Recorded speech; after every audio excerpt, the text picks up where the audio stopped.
I love all kinds of movies, but some movies are special delights, and Autumn de Wilde's Emma is a special delight. Watching it in early 2020, I was overwhelmed with feelings of joy seeing this beautifully shot, extravagant film. It's a whimsical adaptation that captures the spirit of Jane Austen's classic source material, Clueless. But all kidding aside, Clueless has always been one of my personal favorite comfort movies that's never failed to bring a smile to my face. Maybe it's the endearing characters, the high fashion, or my love for Alicia Silverstone. But it's a movie that, at its core, satires the concept of perfection while also highlighting the potential for good within us all. A concept that is at the core of Austen's novel. And now, we have a new adaptation of this timeless story that I argue is the best we've ever gotten. 2020's Emma is a cinematic treat.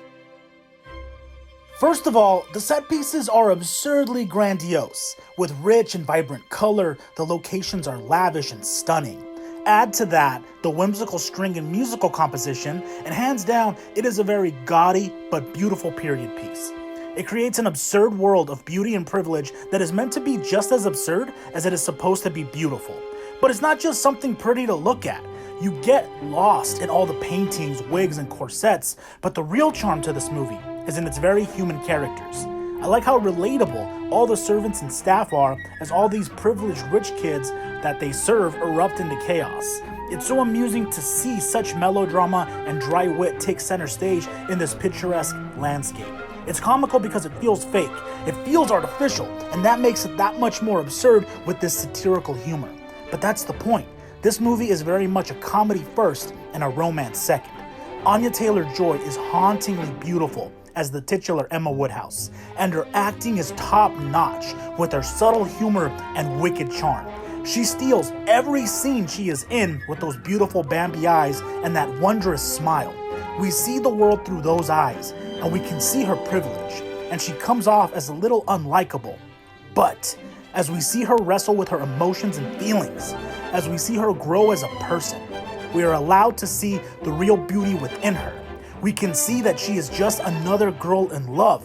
She is us. She is not as perfect as she parades to be, and that's okay. Emma tackles themes of marriage, social class, pride, vanity, and imagination. But what works best is its focus on misperception and how we are all people and are all deserving of love. How at the end of the day, our squabbles are unimportant. It is the people we choose to be that matters. This film is a special delight because at first glance, it could be seen as a picturesque rom-com period piece, but there's so much more to its extravagant surface. I love this movie, and I hope more people check it out.